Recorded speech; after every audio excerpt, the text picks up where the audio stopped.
Hello friend, आप देख रहे हो हमारा चैनल ग्रो बुक्स। तो अगर आप हमारे चैनल पर नए हैं तो प्लीज़ हमारे चैनल को सब्सक्राइब कर लीजिएगा। तो चलिए आज हम फिर से आपके लिए नई बुक लाए हैं, जिस बुक का नाम है द इंडेक्स कार्ड। इसका मतलब ज़रूरी नहीं है कि पर्सनल फाइनेंस मुश्किल हो। इन्हें का लेखक का नाम है हेलेन ओलेन। तो चलिए बुक को आपको दो लफ्ज़ों में बताते हैं। द इंडेक्स कार्ड में हम देखेंगे कि किस तरह से एक आम व्यक्ति अपने फाइनेंस को अच्छे से मैनेज कर सकता है और ख़ुद को आर्थिक रूप से मजबूत बना सकता है। यह किताब हमें बताती है कि किस तरह हम अपनी सैलरी का इस्तेमाल अपने भविष्य को बेहतर बनाने के लिए कर सकते हैं। यह बुक किसके लिए है? वे जो सेविंग करने के तरीके जानना चाहते हैं, वे जो रिटायरमेंट प्लान करना चाहते हैं, वे जो कर्ज से छुटकारा पाना चाहते हैं। अध्याय नंबर 1, यह किताब आपको क्यों पढ़नी चाहिए।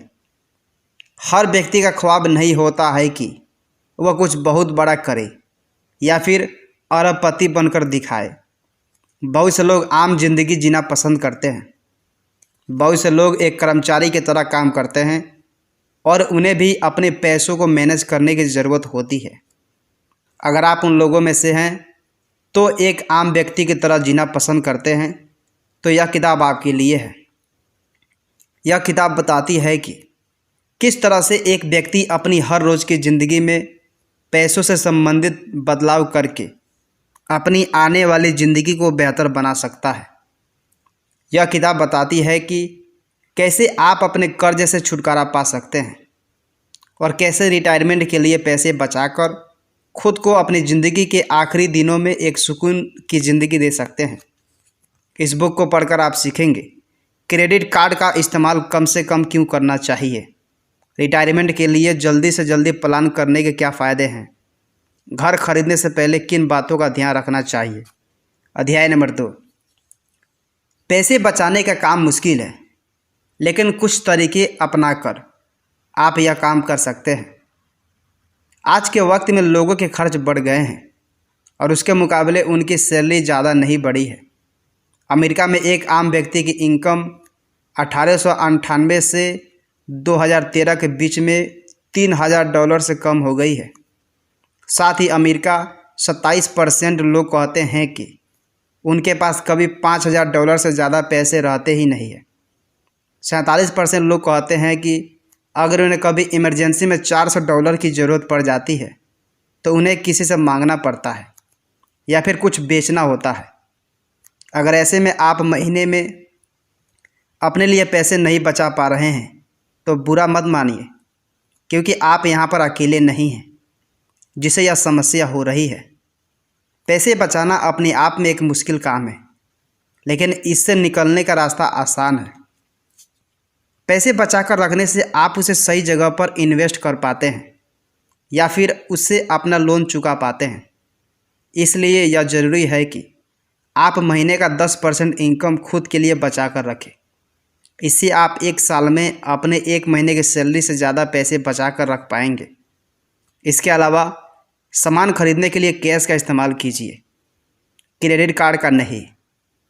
स्टडीज में यह देखने को मिला कि जब आप अपने क्रेडिट कार्ड से या फिर ऑनलाइन किसी को पैसे देते हैं तो आप असल में 20% ज़्यादा पैसे खर्च कर देते हैं। इसलिए ज़्यादातर अपने साथ कैश रखा कीजिए और अपने क्रेडिट कार्ड का इस्तेमाल कम से कम कीजिए। इसके अलावा आप एक ऑटोमेटिक सेविंग अकाउंट भी बना सकते हैं। यह अकाउंट आपकी सैलरी का कुछ हिस्सा काट कर सेव कर देता है, जिससे आप उसे खर्चा ना कर सकें। या फिर आप अपने एम्प्लॉयर से बात करके उससे कह सकते हैं कि वो आपकी सैलरी का एक हिस्सा आपके सेविंग अकाउंट में डाल दे और बाकी का आपके अकाउंट में। इस तरह से आप सेविंग कर सकते हैं। अध्याय नंबर 3, अपने कर्ज को चुकाकर खुद को मजबूत बनाइए। जब से क्रेडिट कार्ड का जन्म हुआ है तब से एक आम आदमी को यह चिंता करने की ज़रूरत नहीं होता है कि किसी सामान को खरीदने से पहले उसे उतना पैसा इकट्ठा करना होगा। पहले के वक्त में अगर किसी को कोई महंगा सामान खरीदना होता था तो वह व्यक्ति उसे हर महीने के इंस्टॉलमेंट भरकर पूरा करता था। लेकिन आज के वक्त में क्रेडिट कार्ड से लोन लेकर आप कुछ भी तुरंत खरीद सकते हैं और बाद में क्रेडिट कार्ड का कर्ज चुका सकते हैं। अमेरिका के एक आम आदमी के पास लगभग 3.7 क्रेडिट कार्ड होते हैं और उसके ऊपर $7,000 का कर्ज होता है। इससे आपको तुरंत फ़ायदा तो मिल जाता है, लेकिन लंबे समय में यह क्रेडिट कार्ड आपको अंदर से खोखला बना देता है। आइए इसके पीछे की कहानी जानते हैं। 1970 के दशक में क्रेडिट कार्ड कंपनियों को यह पता लगा कि अगर वे किसी तरह से लोगों को मजबूर कर दे ताकि वे अपना पूरा पैसा कभी ना चुका पाए, तो वे उसके इंटरेस्ट पर बहुत ज़्यादा पैसा कमा सकते हैं। आज बहुत से लोग अपने क्रेडिट कार्ड का इंटरेस्ट चुकाते हैं, जिससे उनके प्रिंसिपल अमाउंट कभी क्लियर नहीं होता और उनके ऊपर हमेशा कर्ज बना रहता है। क्रेडिट कार्ड के स्टेटमेंट पर लिखा होता है कि फ़िलहाल के लिए आपको कम से कम कितना पैसा देना होगा। यह देखकर बहुत से लोग लंबे समय के बारे में ना सोचकर तुरंत के बारे में सोचते हैं, जिसे वे कम से कम पैसे देकर अपने लोन को चुकाते रहते हैं। इससे उनका लोन ज़्यादा समय में क्लियर होता है, जिसकी वजह से वे ज़्यादा इंटरेस्ट देते हैं। कर्ज से निकलने के लिए आपको अपने सारे लोन्स की लिस्ट बनाकर उनका एनुअल प्रेजेंट रेट निकालना होगा। APR का मतलब वो इंटरेस्ट रेट होता है जो कि आपके ऊपर 1 साल में लगता है। इससे आप यह पता कर पाएंगे कि किसका APR सबसे ज़्यादा है। जिसका APR सबसे ज़्यादा हो उसे जल्दी से जल्दी चुका दीजिए। इसलिए सबसे पहले अपनी लिस्ट में उन लोन्स को सबसे ऊपर रखिए जिनका APR सबसे ज़्यादा है, और जिनका सबसे कम है उसे सबसे नीचे रखिए। फिर एक के बाद एक लोन को उठाते जाइए और उसे चुकाते जाइए। अध्याय नंबर 4, नया घर लेने से पहले कुछ खास बातों का ध्यान रखिए। घर को लेकर लोगों के अंदर बहुत से ख्वाब होते हैं। लोग अपने सपनों का घर चाहते हैं और इसलिए वे उसे खरीदने के लिए कभी कभी ज़्यादा लोन लेने लगते हैं। उन्हें बड़ा घर चाहिए, जिसके लिए वे हमेशा यह सोचते रहते हैं कि अगर किसी तरह से उन्हें ज़्यादा लोन मिल जाए जिससे वे उसे खरीद ले तो बहुत अच्छा होगा।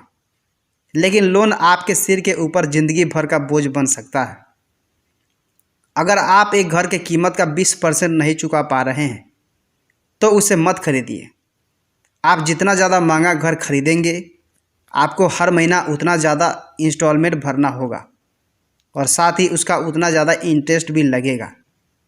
इसलिए खुद को सालों तक की परेशानी से बचाने के लिए सिर्फ वही घर लीजिए जो आपके ऊपर बोझ ना बने। छोटे लोन्स पर कम इंटरेस्ट इसलिए होता है क्योंकि लेंडर के लिए उस लोन को देना ज़्यादा रिस्क नहीं होता। साथ ही जब आप उसका 20% पहले ही चुका देते हैं तो आपको और कम लोन लेना होता है। ज़्यादा डिपॉजिट का मतलब आपकी घर की कीमत मार्केट के क्रैश करने पर ज़्यादा कम नहीं होगी, जो कि आपके लिए बहुत फ़ायदे की बात है। मार्केट के क्रैश करते वक्त आप अपना घर बेचेंगे तो उससे होने वाले नुकसान से आप आसानी से उभर सकते हैं। इसके अलावा यह ज़रूरी है कि आप होम लोन लेते वक्त कम से कम इंटरेस्ट वाला लोन लीजिए। बहुत से लोग रिसर्च करके कम इंटरेस्ट वाला लोन खोजने की कोशिश नहीं करते, जिससे वे समय के साथ बहुत ज़्यादा पैसा खो देते हैं। एग्जाम्पल के लिए, अगर आप 5 करोड़ का एक लोन लेते हैं जिस पर आपको 4.5% का इंटरेस्ट देना हो रहा है, और आप एक दूसरा लोन लेते हैं जिसमें आपको सिर्फ 4% का इंटरेस्ट देना पड़ रहा है, तो दूसरा ऑप्शन चुनने पर 30 साल के समय में आप अपना 75 लाख रुपया बचा सकते हैं। इसलिए लोन लेते वक्त अपनी रिसर्च ज़रूर कीजिए। अध्याय नंबर 5, अपने रिटायरमेंट के लिए जल्दी से जल्दी बचाना शुरू कर दीजिए। बहुत से लोग जब काम करना शुरू करते हैं तो वो रिटायरमेंट के बारे में नहीं सोच रहे होते हैं। वे 25 साल की उम्र में काम करना शुरू करते हैं और रिटायरमेंट उनसे 40 साल की दूरी पर होती है, जो कि बहुत लंबा समय लगता है। इसके अलावा बहुत से लोगों को लगता है कि उन्हें अभी इसकी ज़रूरत नहीं है और वे कभी भी इसके लिए सेविंग कर सकते हैं। लेकिन अगर हम इसे किसी और नज़र से देखें तो बात कुछ ज़्यादा अच्छे से समझ में आएगी। अगर आप आज 25 साल की उम्र में हर महीने सिर्फ 7,000 रुपये रिटायरमेंट के लिए बचा कर रखेंगे जिस पर आपको 6% का रिटर्न मिलेगा। तो रिटायरमेंट के वक्त आपके पास लगभग 14 करोड़ रुपया होंगे। लेकिन अगर आप यही काम 45 साल की उम्र में से करेंगे तो आपको इतना पैसा इकट्ठा करने के लिए हर महीने 28,000 रुपये जमा करने होंगे। इसके अलावा रिटायरमेंट के वक्त बहुत से लोग काम करने लायक नहीं बचते हैं। बहुत से लोगों को उनके रिटायरमेंट से पहले ही काम से निकाल दिया जाता है, क्योंकि कंपनी को ज़्यादा काबिल लोग मिल जाते हैं जो कि ज़्यादा तेज़ और बेहतर काम कर पाते हैं। अगर किसी वजह से आपकी नौकरी रिटायरमेंट से पहले चली जाती है तो क्या आप खुद को इस हालात में संभाल पाएंगे? इन बातों को ध्यान में रखते हुए यह देखना आसान हो जाता है कि क्यों आपको रिटायरमेंट के लिए पैसे बचाने की ज़रूरत है। अब हम यह देखते हैं कि किस तरह से आप रिटायरमेंट के लिए पैसे बचा सकते हैं। इसके लिए आपको कम से कम अपनी सैलरी का 15% बचाकर रखने की ज़रूरत है। यह बहुत ज़्यादा है, लेकिन आपका एम्प्लॉयर इसमें आपकी मदद कर सकता है। बहुत से एम्प्लॉयर अपने कर्मचारियों को एम्प्लॉयर मैच नाम की एक सुविधा देते हैं, जिसमें वे आपके पेंशन के योगदान को आपके साल की कमाई 6% से मैच करता है, जिससे कि आपको ज़्यादा से ज़्यादा फ़ायदा मिल सकता है। इसका पूरा फ़ायदा उठाने के लिए आपको ज़्यादा से ज़्यादा योगदान देना होगा। अध्याय नंबर 6, मुश्किल हालात से अपने परिवार को बचाने के लिए इंश्योरेंस की मदद लीजिए। हमें से ज़्यादा लोग इंश्योरेंस नहीं लेते हैं, क्योंकि जब तक हमारे साथ कुछ बुरा नहीं हो जाता तब तक हमें लगता है कि हमारे साथ बुरा नहीं हो सकता। अगर कल आपका कुछ हो गया तो क्या आपका परिवार फाइनेंस के मामले में सुरक्षित रहेगा? क्या आपका घर तब तक भी चलता रहेगा? इसका जवाब हमें ज़्यादातर नहीं में मिलते हैं। अगर आपके पास इंश्योरेंस होगा तो बुरे वक्त में आप अपने परिवार की मदद कर पाएंगे। लाइफ इंश्योरेंस में सबसे ज़्यादा ज़रूरी होता है। इसमें एक व्यक्ति के परिवार को तब पैसा मिलता है जब वो मर जाता है। इसमें आपके लिए सबसे अच्छा होगा टर्म इंश्योरेंस, जिसमें आपको एक सीमित समय के लिए पैसे देने होते हैं। लेखा के हिसाब से आपको 30 साल तक का टर्म इंश्योरेंस लेना चाहिए। इस बीच जो व्यक्ति उस इंश्योरेंस को खरीद रहा है उसे हर साल कुछ पैसा देने होते हैं, और अगर वो चाहे तो वो कभी भी इसे कैंसिल कर सकता है। अगर आपको इसे कैंसिल करना है तो आप पैसे देना बंद कर दीजिए, और इससे वो अपने आप बंद हो जाएगा और आपने अब तक जितना पैसा दिया है वो कवर हो जाएगा, जिससे आपको उस पैसे के हिसाब से फ़ायदे मिलते रहेंगे। इंश्योरेंस चुनते वक्त उस इंश्योरेंस को लेने की कोशिश कीजिए जिससे आपको ज़िंदगी भर एक निश्चित सालाना पेमेंट देना हो। लाइफ इंश्योरेंस के अलावा एक और इंश्योरेंस बहुत ज़रूरी है और उसे हम होम इंश्योरेंस कहते हैं। हमारा घर हम सभी के लिए बहुत ज़रूरी होता है, और अगर आपका अपना घर है तो शायद वही सबसे कीमती चीज़ है आपके पास, इसलिए आपको उसका इंश्योरेंस कराने की ज़रूरत है। अगर कल आपके घर में आग लग जाए या फिर वो किसी भूकंप में गिर जाए तो आप उसके पैसे ले सकते हैं। इससे पहले आप कोई होम इंश्योरेंस लेने से पहले यह जान लेना चाहिए कि उसके फ़ायदे क्या हैं।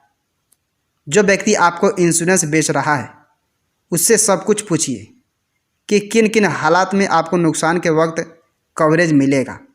आग लगने पर, भूकंप आने पर, बाढ़ आने पर या कोई भी प्राकृतिक आपदा आने पर आपके इंश्योरेंस को आपका ख्याल रखना होगा। यह सब कुछ आप कंपनी से लिखित ले लीजिए ताकि वे आपसे झूठे वादे न कर पाए। इस तरह से आप अपने परिवार को मुश्किल वक्त के लिए तैयार कर सकते हैं। अध्याय नंबर 7, अपने फाइनेंशियल एडवाइज़र को ध्यान से सुनिए। आपको अपनी ज़िंदगी में कभी न कभी एक सलाहकार की ज़रूरत होगी जो कि आपके साथ बैठकर आपको यह बता सके कि किस तरह से आप अपने इन्वेस्टमेंट कर सकते हैं या फिर अपने कर्ज से बाहर निकल सकते हैं। लेकिन जब आप मार्केट में इनसे मिलने के लिए निकलेंगे तो आपको बहुत सारे फाइनेंशियल एडवाइजर्स मिल जाएंगे। यहाँ पर आपको यह समस्या होगी किस पर भरोसा करें। अलग अलग फाइनेंशियल एडवाइस के पास अलग अलग टाइटल होते हैं, वे अलग अलग क्षेत्र के एक्सपर्ट होते हैं और अलग अलग तरह की समस्याओं से निकलने में आपकी मदद करते हैं।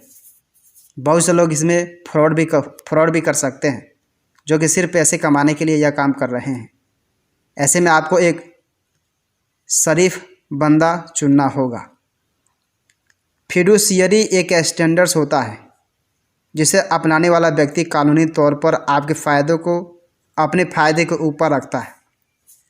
आप उस पर भरोसा कर सकते हैं कि वो कभी आपसे अपने फ़ायदे की बात नहीं करेगा।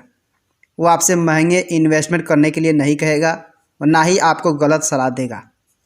मार्केट में बहुत से फाइनेंशियल एडवाइजर्स होते हैं जो कि अलग अलग प्रोडक्ट बेचकर सिर्फ पैसे कमाने के लिए और अपना घर चलाने के लिए आपको वो सलाह देंगे जिससे उनका फ़ायदा होगा। इस तरह के लोग कानूनी तौर पर आपके फ़ायदों को अपने फ़ायदे के ऊपर रखने के लिए बंधे नहीं होते और इसलिए ये आपको वहाँ पर इन्वेस्ट करने के लिए कहेंगे जहाँ पर इन्वेस्ट कराने के लिए इन्हें पैसे मिलते हैं।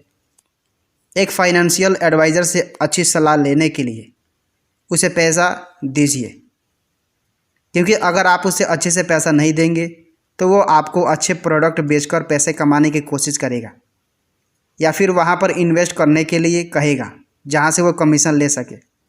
अलग अलग फिडुशियरी के चार्ज अलग अलग हो सकते हैं जो कि वे अपने हिसाब से चार्ज करते हैं।